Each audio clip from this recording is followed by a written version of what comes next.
আসসালামু আলাইকুম everyone, welcome back to new lesson. Ishrafin Ahmed. আমরা ক্লাস করতে করতে আমরা অনেকগুলো লেসন করে ফেললাম।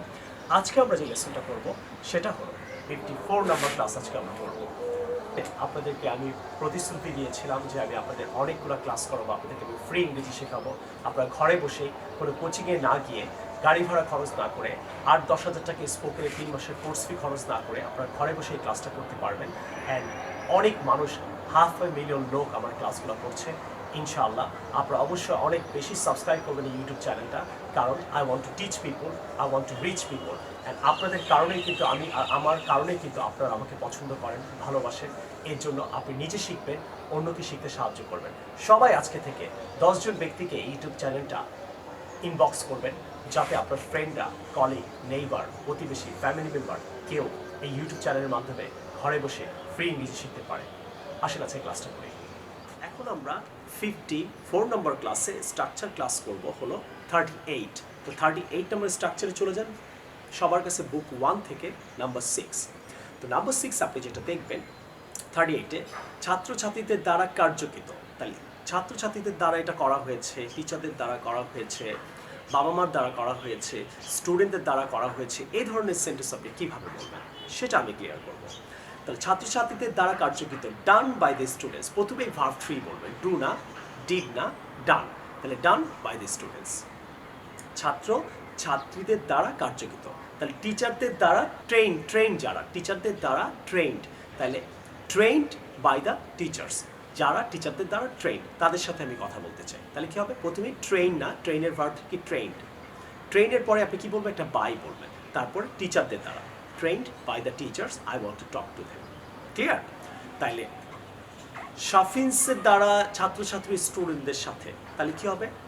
লার্নড বাই শাফিন্স অথবা লার্নড ফ্রম শাফিন্স। শাফিন্সের দ্বারা যারা ইংরেজি শিখেছে, আমি তাদের সাথে কথা বলতে চাই। I want to talk to them. তাহলে আপনি এখানে শিখতে পারলেন কোনো কিছু দ্বারা হলে আপনি কি বলবেন? ভার্ব 3 বলবেন, রাইট? তাইলে লার্নড ফ্রম ন্যাশনাল ইউনিভার্সিটি, তাহলে ন্যাশনাল ইউনিভার্সিটি দ্বারা ছাত্রছাত্রীদের সাথে, তাহলে learned from national university. Clear? So dear friends, এরকম যখন দ্বারা কোনো কিছু বোঝাবে তখন আপনি এই ধরনের সেন্টেন্সগুলো এইভাবে মেক করবেন। আমি আরেকটা উদাহরণ দিই। The students encouraged by the teachers, মানে টিচারদের দ্বারা উৎসাহিত ছাত্রছাত্রীদের সাথে আমি কথা বলতে চাই। তাহলে প্রথমে কী হবে? The students encouraged by the teachers অথবা এনকারেড বাই দ্য টিচার্স। তাহলে যেহেতু ছাত্রছাত্রী, ছাত্রছাত্রীটা আপনাকে আগে বলতে হবে কারা উৎসাহিত হয়েছে। তাহলে the students encouraged by the teachers, I want to talk to them, right? তাইলে কিছু মানুষের দ্বারা বঞ্চিত যারা, তাহলে কী হবে? ডেপ্রাইভড। ডিপ্রাইভ মানে বঞ্চিত, এর ভার্ব থেকে ডেপ্রাইভড বাই দ্য পিপল, মানে মানুষের দ্বারা যারা বঞ্চিত। deprived by the people, I want to help them. Deprived by the government হতে পারে, deprived by the members, deprived by the anything। কোনো কিছু দ্বারা কেউ যদি বঞ্চিত হয়ে থাকে সেই ক্ষেত্রে আপনি এটি ইউজ করতে পারেন। সো ডিয়ার ফ্রেন্ডস, এখানে একটাই জিনিস হলো ভার্ব 3, তারপরে বাই দ্য, তারপরই যার দ্বারা বঞ্চিত, যার দ্বারা কার্যকৃত, যার দ্বারা উৎসাহিত। 3 নাম্বার স্টাক কনভারসেশনটা আমরা ইজি কনভারসেশনটা আজকে করব। We are going to picnic, আমরা পিকনিকে যাচ্ছি। Will you go with us, তুমি কি আমাদের সাথে যাবা? আরেকজন বলছে ইয়েস আই উইল গো, হ্যাঁ আমি যাবো। ওয়্যার উইল ইউ গো, কোথায় যাবা? কক্সবাজার। আনসারটা, how long will you stay, তুমি কতদিন থাকবা? 3 days থাকবো। How much will I pay, আমি কত পে করবো? ওকে 3,000, 3,000 টাকা পে করবা। Okay let me talk to my father, আমার বাবার সাথে আমাকে কথা বলতে দাও। I will let you know, আমি তোমাকে জানাবো। এখানে আপনি পিকনিকের জায়গায় অন্য কিছু, পিকনিক চেঞ্জ করতে পারেন, কক্সবাজার চেঞ্জ করে প্র্যাকটিস করতে পারেন, 3 days চেঞ্জ করতে পারেন, এগুলো আন্ডারলাইন করেন। টাকাটা চেঞ্জ করতে পারেন। তাহলে এখানে শুরু হতে পারে we are going to Malaysia, আমরা মালয়েশিয়া যাচ্ছি। Will you go with us, তুমি কি আমাদের সাথে যাবা? Yes I will. Where will you go, তুমি কোথায় যাবা? I will go to Malaysia, একটা জায়গার নাম বললেন আপনি, কুয়ালালামপুরে যাবো। How long will you stay, কতদিন থাকবে? আপনি বলতে পারেন I will stay 3 weeks। How much will I pay, you have to pay 2 lakhs, আপনাকে 2 লাখ টাকা পে করতে হবে, অথবা 1 lakh, অথবা 60,000, যে কোনো একটা কিছু। ওকে let me talk to my family বলতে পারেন, ফাদার বলতে পারেন, মাদার বলতে পারেন, হাজব্যান্ড বলতে পারেন। I will let you know, আমি তোমাকে জানাবো। তাহলে এই কনভারসেশনগুলো আপনি আরও চেঞ্জ করে 3টা করবেন। ইনশাআল্লাহ আপনি পারবেন। আমরা আজকে 54 নাম্বার ক্লাসে আমরা যে ওয়ার্ডটা শিখবো পেজ নাম্বার 167 বুক 1 থেকে করাচ্ছি আমি advance word. Sketch. So sketch ওয়ার্ডটার মানে কি? A picture consisting of a few lines drawing quickly with pen and pencil. একটা পিকচার যদি ধারণ করা হয় পেন অ্যান্ড পেন্সিল দিয়ে, এটাকে স্কেচিং বলেন, রাইট? এবং অনেক ছেলেমেয়েরা দেখবেন একটা কলম আর পেন্সিল নিয়ে একটা ছবি এঁকে ফেললো, একটা ছবি এঁকে ফেললো, একটা জায়গার ছবি এঁকে ফেললো, একটা ক্লাসরুমের ছবি এঁকে ফেললো, একটা অ্যানিমেলের ছবি এঁকে ফেললো, এটাকে বলে স্কেচিং। তাহলে কী করছে? What is she doing? আপনি যদি কাউকে দেখেন তাহলে বলবেন she is sketching, she is sketching, he is sketching.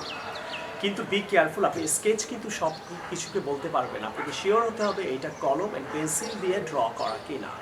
রং তুলি বা কিছু দিয়ে ড্র করা হলে এটা কিন্তু স্কেচিং হবে না। দিস ইজ স্কেচিং বলতে পারবেন। This picture is sketched by our teacher, this picture is sketched by our friend, this is called sketching. আপনি নর্মালি বলতে পারেন একটা ছবি দেখে, যদি দেখেন এটা কলম অ্যান্ড পেন্সিল দিয়ে করা, বললে this is a sketch. Clear?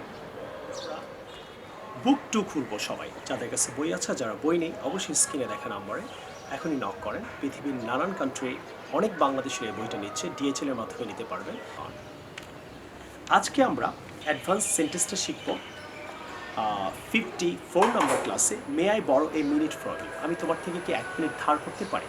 আমরা অনেক সময় কথা বলতে গেলে অনেক সময় অনেকের সাথে আমাদের 2 মিনিট 4 মিনিটের জন্য অফিসে, বাসায়, কোনো বিজনেসে বা কোথাও 2-1 মিনিট কথা বলতে হয়। In that case may I talk to you for 2 minutes, for 3 minutes আপনি এভাবে না বলে আপনি এভাবে বলতে পারেন, মে আই বড়, আমি কি তোমার 2টা মিনিট ধার নিতে পারি? তার মানে আমি তোমার সাথে কি 2 মিনিট কথা বলতে পারি? May I borrow a minute from you, may I borrow 2 minutes from you বলতে পারেন, মে I borrow 3 minutes from you, may I borrow 3 hours from you, এটাও বলতে পারেন। তাহলে may I talk to you for 2 minutes, 2 days, 2 hours, এটা না বলে আপনি বড় ইউজ করতে পারেন। সো বড় ইজ ইউজড হেয়ার টু আপনি তার থেকে কিছু সময় অথবা ডে অথবা কোনো মুহূর্ত ধার করতে চাচ্ছেন। Is that clear? Thank you very much. আশা করি অ্যাডভান্স ক্লাসগুলো ভালো লাগছে। অবশ্যই বই দুটো অর্ডার করে ফেলেন, ঢাকার মধ্যে 1 দিন পরে পাবেন, আর ঢাকার বাইরে হলে 3 দিন পরে পাবেন। এখন করোনার কারণেও আপনার বই ডেলিভারেশন চলছে এবং কোরিয়ার সার্ভিসগুলো খোলা আছে। আপনারা বিকাশ করে আপনারা অবশ্যই 2টা বই নিতে পারবেন, বিকাশ নাম্বারগুলো দেখতে পাচ্ছেন। ক্লিয়ার? নেক্সট আমরা করব 54 ক্লাসে আমরা যেটা করব, when you speak say a book not one book। আমরা যখন কথা বলবো স্পিকিংয়ে, যখন আমরা ইংরেজিতে কথা বলবো তখন আমরা কখনো বলবো না আই নিড 1 বুক। অলওয়েজ আপনি স্পিকিংয়ে 1 ইউজ না করে আই ইউজ করবেন, I need a book. Don't say স্পিকিংয়ে আপনি অলওয়েজ বলবেন I need a pen. Don't say I need 1 pen, say I need a pen. Don't say I need 1 mobile phone, say I need a mobile phone. Father I need a mobile phone. আপনি অনেক সময় 1 use করেন speaking. আজকে থেকে যখন আপনি একটা কিছু চাইবেন, একটা কিছু নিয়ে কথা বলবেন, তখন ট্রাই টু ইউজ একে আমরা সেন্টেন্সের মধ্যে যখন ইউজ করবো তখন আ বলবো, I need a book, I need a pen, I need a tissue. Is that clear dear friends? আশা করি লেসন ভালো লাগছে। I will see you with a new lesson some other time. Take care. Do subscribe my channel. অনেক সুন্দর করে আমি class 1 থেকে আপনাদের ক্লাস করাচ্ছি। এতগুলা ক্লাস করিয়ে ফেললাম, বলেছিলাম 10টা করাবো। আসলে কোচিংয়ে টাকা পয়সা খরচ করে ছেলেমেয়েরা আমাদের এখানে 35টা ক্লাস করে, কোনো কোচিংয়ে 30টা, কোনো কোচিংয়ে 40টা, কোনো কোচিংয়ে 20টা। তারপরে হয়তো এই ক্লাসটা আপনি একবারই করতে পারবেন। বাট আমার ভিডিওর মাধ্যমে একটা ক্লাস অনেকবার করতে পারবেন, সারা জীবন করবেন, আপনি করবেন, আপনার সন্তান করবেন, পুরো দেশ করবে, আমি মরে যাওয়ার পরেও মানুষ করবে, আর এই দোয়াগুলো আমি পাবো। Please pray and pray for me. I will see you in the new video some other time. Take care. Allah Hafiz. Assalamu alaikum.